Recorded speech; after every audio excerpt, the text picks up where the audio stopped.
2024 সালে জুলাই আন্দোলনের একজন সহযোদ্ধা ও বন্যা কবলিতদের মাঝে ত্রাণসহ সামাজিক কর্মকাণ্ডে জড়িত শিশু সাফওয়ান।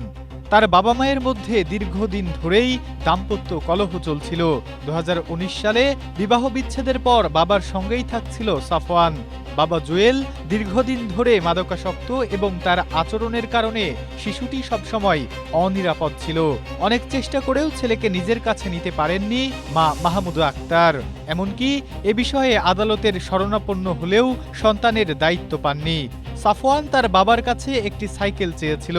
এ সময় একটি দোকানের ভেতরে ইট মারার ঘটনাকে কেন্দ্র করে জুয়েল ক্ষিপ্ত হয়ে শিশুটিকে মারধর করেন। এতে গুরুতর আহত হলে তাকে হাসপাতালে নেওয়া হয়। সেখানে চিকিৎসক তাকে মৃত ঘোষণা করেন। শুক্রবার কুমিল্লার ছোটরা মোহাম্মদ আলী ঈদগাহ রোড এলাকায় এই ঘটনা ঘটে।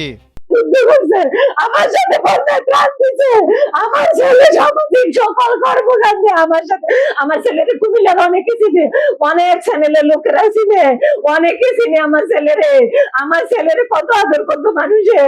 আমার ছেলে যে কোনো বিপদে মানুষের চাপাইয়া পড়তো, আমি যাইতাম, আমার সাথে যাইতো।